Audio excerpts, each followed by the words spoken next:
Oi pessoal, tudo bem? A gente vai dar sequência agora às nossas aulas. Como na aula anterior nós falamos sobre tangenciamento, uma forma de não tangenciar a sua redação é interpretando bem o tema. Por isso que hoje a gente vai falar um pouquinho sobre interpretação de tema, mais especificamente do Enem.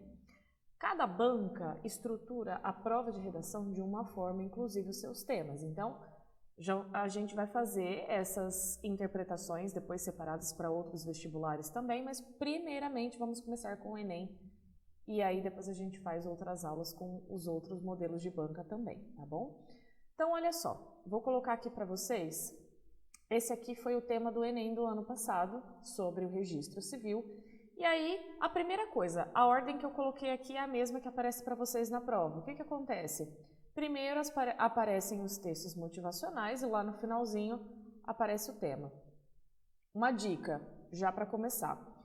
Os textos de base, eles são importantíssimos para dar um norte para guiar vocês para qual caminho será a tua argumentação. Então, vai lá no final primeiro, vai dar uma olhada no tema para depois vocês começarem a fazer a leitura dos textos e já ir coletando aquilo que é importante, aquilo que você precisa saber. Então, ó, fui lá para o final. Tenho aqui. Vou ler esse começo, gente. Esse começo e esse final são sempre iguais. Então, a partir da leitura dos textos motivadores e com base nos conhecimentos construídos ao longo de sua formação. Então, olha só. A partir da leitura dos textos motivadores e com base nos seus conhecimentos, então já mostra que você tem que seguir as duas coisas, conhecimento seu extra e também a partir das ideias que são passadas pelos textos de base. Redija um texto dissertativo argumentativo em modalidade de escrita formal da língua portuguesa sobre o tema invisibilidade e registro civil. Invisibilidade, ó. Aí vocês vão fazer aquilo que foi falado na última aula. Circula as palavras-chave. Invisibilidade e registro civil. Garantia de acesso à cidadania. Então, ó, acesso à cidadania no Brasil. Muito bem. O que acontece? Eu tenho aqui 3 pontos principais para serem atentados. A ideia do registro civil, que é o que a maioria olha, então eu vou bater o olho, registro civil, maravilha, já sei que é para falar sobre isso. Mas o que eu tenho que falar sobre o registro civil? Eu preciso associar o registro civil à ideia de invisibilidade, ou seja, quem não tem o registro é invisível. Invisível para quem? Invisível para o Estado, invisível para a sociedade. Nossa, professora, mas eu tenho que saber tudo isso? Os textos de base ajudam vocês a encontrarem todas essas informações. E aí, o registro civil também associado ao acesso à cidadania, ou seja, o acesso aos direitos. Então, não tendo registro, a pessoa é invisível, tendo registro, ela tem acesso à cidadania. Já fiz esse caminho na minha cabeça que é importante, vocês vão ler e vão tentar fazer esse caminho, então, ó, vamos lá, vou até anotar aqui, ó. Registro civil, que é ali o que eu tenho como tema principal, é o registro civil. Então, vamos lá. Sem ele é igual a invisível.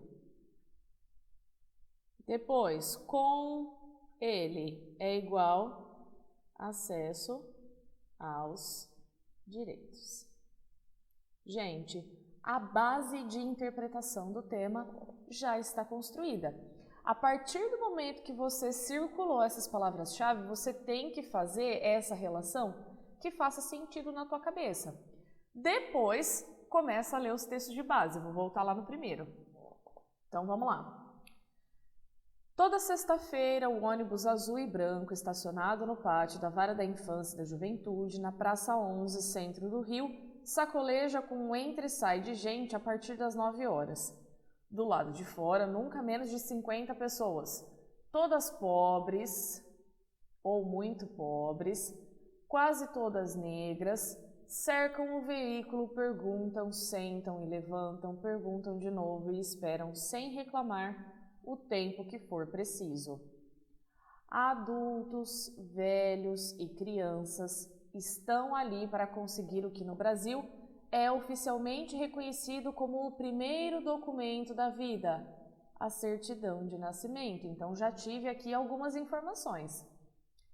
Ao longo do discurso desses entrevistados, fica clara a forma como os usuários se definem. 0 à esquerda, cachorro, um nada, pessoa que não existe, entre outras, todas são expressões que conformam claramente a ideia da pessoa sem registro de nascimento sobre si mesma, como uma pessoa sem valor, cuja existência nunca foi oficialmente reconhecida pelo Estado.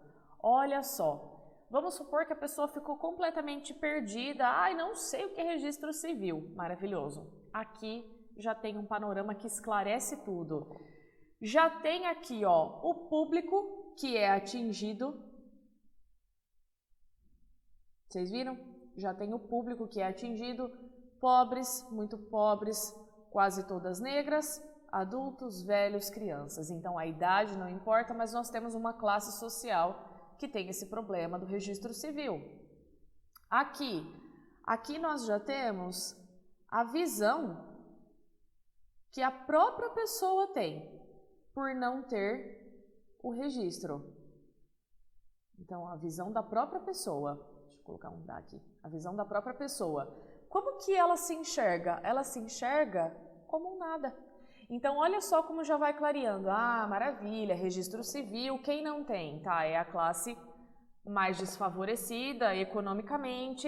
E aí, como que eles se veem? Será que eles percebem isso? Percebem, porque eles se sentem um nada, tá? Aí a pessoa, às vezes, já vai ler lá embaixo, já vai pensando nas possibilidades de causa. Ah, uma das causas é que não tem dinheiro para isso. Aí você vai ler o texto 2. A Lei nº 9.534, de 1997, tornou o registro de nascimento gratuito no Brasil. Só que o problema persiste, mostrando que essa exclusão é complexa e não se explica apenas pela dificuldade financeira em pagar pelo registro, por exemplo. Então, um dos argumentos que você já sabe que não poderia usar era a questão do dinheiro, porque o registro civil é de graça. Então você não poderia falar sobre isso. Tá vendo como os textos motivadores ajudam? Já dá para vocês pensarem, tá, então essa não é a causa. Qual é então? Vou ter que buscar outra causa que não seja o dinheiro, porque se é de graça, o dinheiro não é não vai interferir, né? Aí aqui são os dados. O número de pessoas é uma estimativa, tá? Até porque essas pessoas não têm registro, não dá para ter um número exato, mas tem uma estimativa. Esses dados aqui, ó, eles podem ser colocados na introdução, fica super legal, ou então, até vocês podem colocar também de alguma forma nos seus argumentos, tá? Então, dados, números, texto 3. A certidão de nascimento é o primeiro e mais importante documento do cidadão. Com ele, a pessoa existe oficialmente para o Estado e a sociedade. Só de posse da certidão é possível retirar outros documentos civis, como a carteira de trabalho, a carteira de identidade, o título de eleitor e o CPF, que é o cadastro de pessoa física. Além disso, para matricular uma criança na escola e ter acesso a benefícios sociais, a apresentação do documento é obrigatória. Aqui já tem as consequências de não se ter o registro civil, que vai se associar ao acesso à cidadania.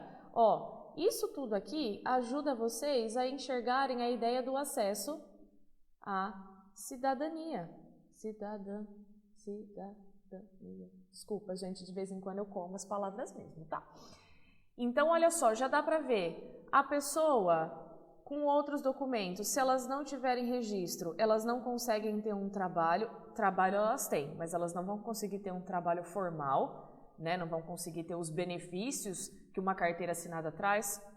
Não consegue a carteira de identidade. A carteira de identidade é necessária para um monte de, na verdade, para todos os tipos de registro, ou seja lá o que vocês forem fazer. Não dá para votar, não dá para exercer o direito de escolha do seu governo, né? Não pode ter o CPF, não tem acesso ao direito à educação, porque não tem como matricular uma criança se ela não tiver a documentação.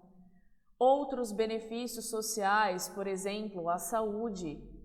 Não dá para você usufruir do SUS, porque para você ter o acesso ao SUS, você precisa de uma carteira, uma carteirinha. E para fazer essa carteirinha, você precisa ser cadastrado no sistema por meio dos seus documentos. Então, olha só, já dá para ver essa parte do acesso à cidadania aqui, ó. Já nesse texto, na verdade, nesse texto dá para ver até aqui, ó.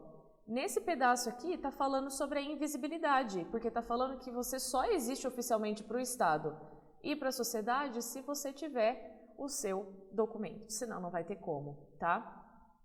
Aqui o texto 4, isso aqui já uma publicidade, né? Onde existem pessoas, nós enxergamos cidadãos, defensoras e defensores públicos pelo direito à documentação pessoal, então existem algumas campanhas que ajudam, tá? Isso aqui às vezes ajudaria vocês a pensarem numa intervenção, fazer campanhas, né? Fazer ONGs, montar ONGs ou montar grupos para poder levar esse conhecimento, levar para as pessoas. Então, olha só.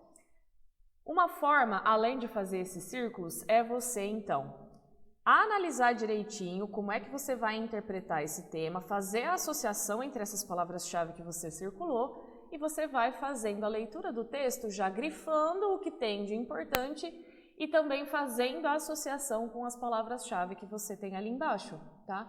Dessa forma, fica bem mais fácil para vocês seguirem uma argumentação que não vai cair no tangenciamento. Aqui, ó, depois vocês dão uma olhadinha com um pouquinho mais de calma, né? Porque senão, se eu for falar sobre todos os temas, aí nosso vídeo vai ficar muito longo e aí fica cansativo para vocês. Mas tem aqui desde 2015 todos os temas que foram cobrados no Enem, né? A persistência da violência contra a mulher na sociedade brasileira. Esse daqui também, ó, muita gente falou sobre violência contra a mulher e esqueceu da ideia de persistência. Se eu falo que é persistência, significa que já existia e ela continua. Por quê? Então seria a ideia de mostrar o porquê continua, tá? Caminhos para combater a intolerância religiosa no Brasil. Esse daqui já era um pouco mais fácil, não tinha nenhuma pegadinha. Lembrando que toda vez que aparecer esse combater, tá falando da intervenção. Então discute o problema primeiro nos argumentos e a intervenção vocês vão colocar só lá no final. Desafios para a formação educacional de surdos. Ó, desafios. Então, quais são os obstáculos que eu tenho para formar os surdos dentro do sistema educacional? Esse daqui foi o mais maldoso, né? Manipulação do comportamento do usuário pelo controle de dados na internet. Então, eu já sei que o comportamento, vamos lá, ó, o comportamento do usuário de redes, ele é manipulado pelo quê? Controle de dados. Aí você vai falar, meu Deus, eu não sei o que é controle de dados. Mas o caso é que nós tínhamos um dos textos de base que falava sobre os algoritmos, tá? E era exatamente isso que vocês tinham que falar. Democratização do acesso ao cinema. Não era só para falar sobre o acesso ao cinema, mas o fato de ele ter que ser democratizado, ou seja, a todos. Tá vendo que tem? Às vezes a gente olha só aquele pedacinho ali central e esquece de algumas palavras, e foi o que aconteceu no de 2020 com um monte de gente. Todo mundo leu isso aqui, ó, doenças mentais, e ignorou a palavra estigma. E aí, para ver como era importante não ignorar essa palavra estigma, que o texto 1 de base era inteirinho e era o maior deles, explicando o que era estigma, inclusive associando a ideia de doenças mentais, certo? Então, eu não quero saber só como as pessoas adquirem doenças mentais, mas sim como é o problema desses pré-conceitos, né, dos estigmas que são associados às pessoas que têm algum tipo de doença mental, certo? Então, atentar às palavras-chave, ler os textos de base, já grifando, e aí a possibilidade de vocês se desviarem é bem menor, certo? Qualquer dúvida, só falar com a gente. Beijo, até a próxima aula.